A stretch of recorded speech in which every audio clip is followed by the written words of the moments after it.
Olá, caro aluno. Sou Juliano Nogueira, bacharel em Contabilidade com especialização em Gestão Pública e, nesse momento, iremos abordar a nossa unidade 4 da disciplina de Gestão de Empresas e Serviços Contábeis. Para essa unidade, falaremos sobre os regimes contábeis. Os regimes contábeis consistem na aplicação de regras que determinam quais receitas e despesas deverão fazer parte do resultado de um determinado período contábil. Esse período poderá ser de um mês, um trimestre, um semestre ou um ano, no qual chamamos de exercício social. Ao final do exercício social, serão elaboradas as demonstrações contábeis. Dentre elas, podemos utilizar o balanço patrimonial e a apuração do resultado do exercício. Por meio desses regimes contábeis, é que será definido quais receitas e despesas formarão a área e qual regime será aplicado, se o regime de caixa ou se o regime de competência. No regime de competência, ele é indicado pelas normas internacionais de contabilidade. Deve ser adotado por todos os contabilistas para manter a uniformização dos procedimentos. Consiste no processo contábil, no qual a ARE deve considerar as despesas e receitas no momento de sua ocorrência. Isso é muito importante, caro aluno. Independente da efetuação de seu pagamento. Ou seja, regime de competência adota receitas e despesas no momento de sua ocorrência. Durante o atual exercício, a empresa poderá realizar pagamentos e recebimentos incorridos do exercício anterior. Nesse caso, será preciso que sejam realizados ajustes e apropriações em algumas contas de receitas e despesas. Dentre alguns ajustes e apropriações, podemos citar as despesas incorridas e não pagas, tais como despesas com aluguéis, despesas com salários e encargos, despesas pagas antecipadamente.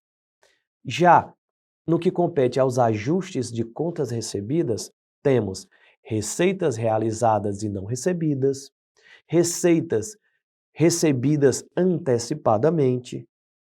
Observe, caro aluno, que o período de ocorrência é diferente do período de concretização dessas ações. Já no que compete ao regime de caixa, este consiste no processo contábil, no qual a apuração do resultado deverá considerar apenas o momento em que a despesa foi paga e a receita recebida. Observa, caro aluno, que ele se difere do regime de competência. Enquanto no regime de competência ele adota o período de ocorrência da receita ou da despesa, no regime de caixa, ele adota o período em que a despesa foi paga e que a receita foi recebida. Não considera a data de sua ocorrência. Não será necessário a aplicação de nenhum ajuste ou apropriação, já que será composto apenas por despesas que já foram pagas e receitas que já foram recebidas. Sua aplicação está restrita a entidades sem fins lucrativos, uma vez que as normas internacionais de contabilidade determinam que todas as empresas devem aplicar o regime de competência. Para se apurar o resultado líquido do exercício, deverá considerar o resultado bruto, que é formado pelos lucros ou prejuízos das vendas, e adicionar ou subtrair das despesas e receitas que não foram utilizadas na apuração do resultado bruto. Também temos as deduções, participações e destinação do resultado do exercício, que é o lucro líquido do exercício. Ocorre quando, antes da tributação, a conta resultado do exercício apresenta um saldo devedor, atingindo um prejuízo. não havendo ainda a dedução, nem a destinação de participação. Por isso que é de suma importância entender que o resultado positivo do resultado do exercício antes da tributação se caracteriza como um lucro líquido do exercício. Já as deduções do resultado do exercício podem ser divididas em tributos e prejuízos acumulados. A tributação, ela estará diretamente ligada à legislação vigente em cada país. Já os prejuízos acumulados estarão ligados ao resultado atingido na apuração do exercício. As participações do resultado do exercício seguirão as normas determinadas na legislação de cada país, cabendo a ela determinar qual parcela do lucro líquido apurado pela empresa será paga aos empregados, aos administradores, ou qual parcela será paga a outras pessoas físicas ou jurídicas. No que compete às destinações dos saldos da conta de resultado do exercício, elas ocorrerão com a migração do saldo encontrado na realização dos razonetes para a conta lucros ou prejuízos acumulados. Conta essa pertencente ao grupo do patrimônio líquido do balanço patrimonial. Esta conta é considerada como uma conta bilateral e sintética, pois tanto serve para registrar o lucro quanto o prejuízo atingido no exercício.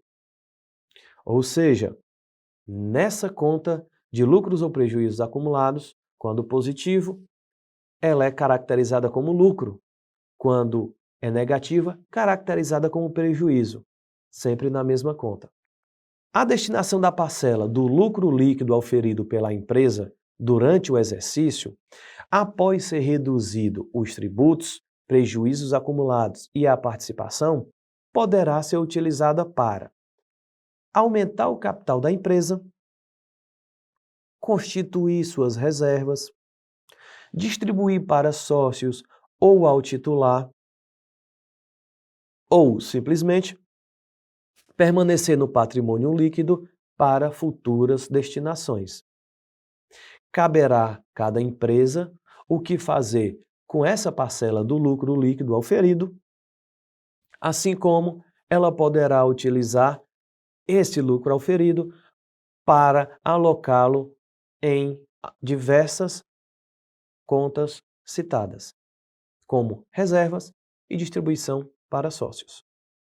Contudo, na forma mais utilizada de destinação desse lucro são as constituições de reservas de lucro e a distribuição de dividendos.